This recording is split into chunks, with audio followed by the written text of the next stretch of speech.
Halo teman-teman, Assalamualaikum warahmatullahi wabarakatuh. Perkenalkan, nama saya M. Wahyu Al-Fajri. Pada kesempatan kali ini saya akan menjelaskan tentang kronologi terbentuknya ilmu pemerintahan, karakteristik yang membedakan kekhasan gejala pemerintahan di Eropa dan Amerika, dan juga menjelaskan tahapan perkembangan ilmu pemerintahan, baik melalui pendekatan paradigmatik maupun ontologik. Tanpa berlama-lama kita langsung ke pembahasannya. Berikut adalah penjelasan yang lebih mendetail tentang kronologi terbentuknya ilmu pemerintahan, mulai dari zaman kuno hingga era kontemporer. 1. Zaman kuno 3000 sebelum Masehi sampai 500 Masehi, Mesir kuno dan Mesopotamia. Pemerintahan awalnya terbentuk dari sistem monarki absolut yang berpusat pada penguasa tunggal seperti Firaun di Mesir dan raja di Mesopotamia. Penguasa dianggap sebagai perwakilan atau bahkan perwujudan dewa, sehingga masyarakat tunduk dan patuh pada perintahnya. India dan Tiongkok kuno.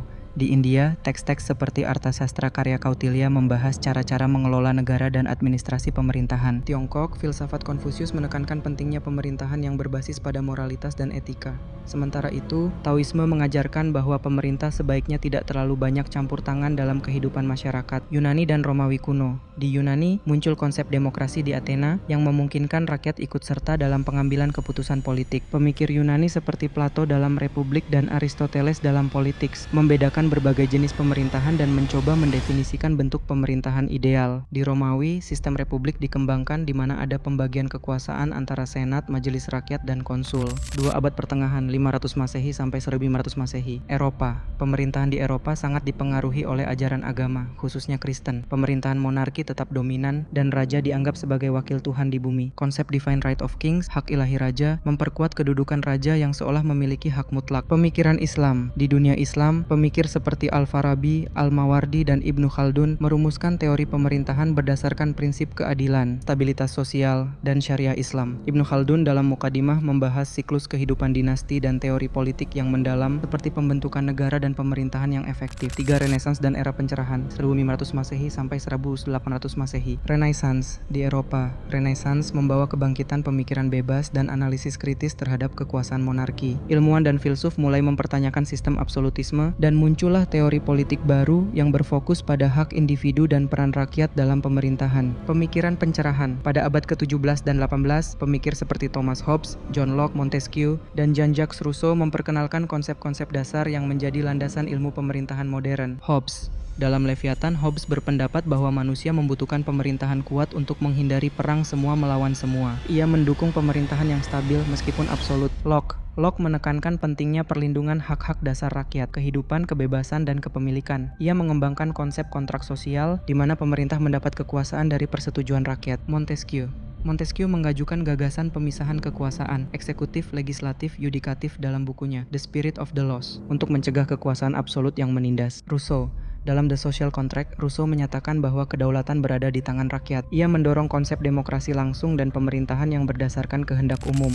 Era revolusi, abad 18 sampai abad 19, Revolusi Amerika 1775 sampai 1783. Revolusi Amerika melahirkan konsep republik modern yang berlandaskan pada hak-hak individu dan pemerintahan yang demokratis. Konstitusi AEC dan Deklarasi Kemerdekaan menjadi tonggak penting bagi demokrasi modern. Revolusi Prancis 1789 sampai 1799. Revolusi Prancis membawa konsep persamaan, kebebasan, dan persaudaraan yang mendorong perubahan besar dalam sistem pemerintahan Eropa. Monarki absolut runtuh dan muncul pemerintahan berbasis republik. Revolusi ini memengaruhi penyebaran gagasan demokrasi dan hak asasi manusia ke seluruh dunia. Lumaba periode modern, abad 19 sampai 20. Perkembangan ilmu politik. Pada abad ke-19, ilmu pemerintahan mulai berkembang sebagai bagian dari ilmu politik yang mempelajari negara hukum dan pemerintahan secara ilmiah. Auguste Comte memperkenalkan positivisme yang mengajak kajian politik secara sistematis, sedangkan Max Weber menyumbangkan konsep birokrasi dalam pemerintahan. Perkembangan demokrasi dan nasionalisme. Selombang demokratisasi dan gerakan nasionalisme di berbagai negara Eropa dan Amerika Latin memicu terbentuknya negara-negara merdeka dengan pemerintahan berbasis rakyat. Perang Dunia I dan II juga menyebabkan lahirnya lembaga internasional seperti Liga Bangsa-Tangsa dan Perserikatan Bangsa-Bangsa yang mengatur kerjasama antar negara. Ilmu administrasi publik. Pada awal abad ke-20, ilmu pemerintahan bercabang menjadi ilmu administrasi publik yang lebih berfokus pada studi mengenai bagaimana pemerintah dikelola pola teori administrasi yang efisien dan transparan ditekankan untuk meningkatkan kualitas layanan publik. Era kontemporer abad 20 sampai sekarang. Munculnya isu-isu global, globalisasi, teknologi, dan perubahan sosial politik membawa tantangan baru dalam ilmu pemerintahan. Pemerintah sekarang diharapkan berperan dalam isu-isu seperti hak asasi manusia, perubahan iklim, transparansi, dan akuntabilitas. Hubungan antar negara menjadi lebih kompleks, sehingga studi tentang hubungan internasional dan tata kelola global semakin penting. Pendekatan multidisipliner. Ilmu pemerintahan saat ini mencakup pendekatan dari berbagai disiplin ilmu, seperti sosiologi, ekonomi, psikologi politik, dan hukum. Pemahaman tentang pemerintah tidak hanya dari segi politik semata, tetapi juga aspek sosial, ekonomi, dan budaya. Keterlibatan publik dan inovasi teknologi. Dengan adanya internet dan media sosial, keterlibatan publik dalam pemerintahan semakin mudah diakses. E-government, pemerintahan digital, dan keterbukaan data menjadi tren baru dalam pemerintahan modern. Hal ini juga meningkatkan harapan pada pemerintahan untuk transparan dan inklusif. Yang kedua, gejala pemerintahan di Eropa dan Amerika memiliki karakteristik yang khas, meskipun keduanya menganut prinsip-prinsip demokrasi. Perbedaan ini dipengaruhi oleh sejarah, budaya, serta struktur politik yang berkembang di masing-masing wilayah. Berikut adalah beberapa karakteristik yang membedakan gejala pemerintahan di Eropa dan Amerika. Yang pertama, sistem pemerintahan Eropa. Banyak negara Eropa menggunakan sistem parlementer seperti Inggris, Jerman, dan Belanda.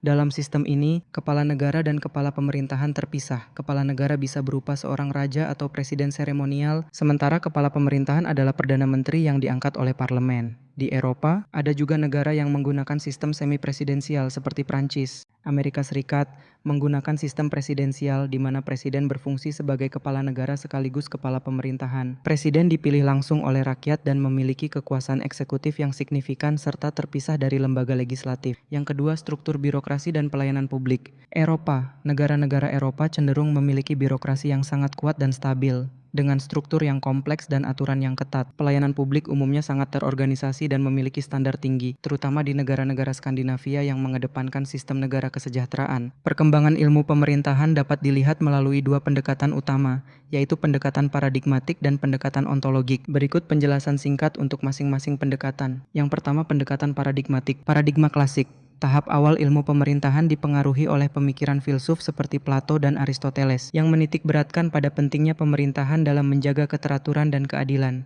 Paradigma modern. Sejak era Renaissance hingga abad ke-19, fokus bergeser pada birokrasi dan institusi negara sebagai instrumen kekuasaan. Tokoh seperti Max Weber berkontribusi dalam konsep birokrasi sebagai struktur yang rasional. Yang kedua, pendekatan ontologik tahap deskriptif. Pada tahap ini, ilmu pemerintahan lebih berfokus pada penggambaran institusi dan proses pemerintahan, tanpa banyak analisis kritis. Studi deskriptif bertujuan untuk memahami bagaimana pemerintah bekerja. Tahap analitis. Ilmu pemerintahan mulai beralih pada analisis hubungan kekuasaan, efektivitas kebijakan, dan fungsi institusi pemerintahan.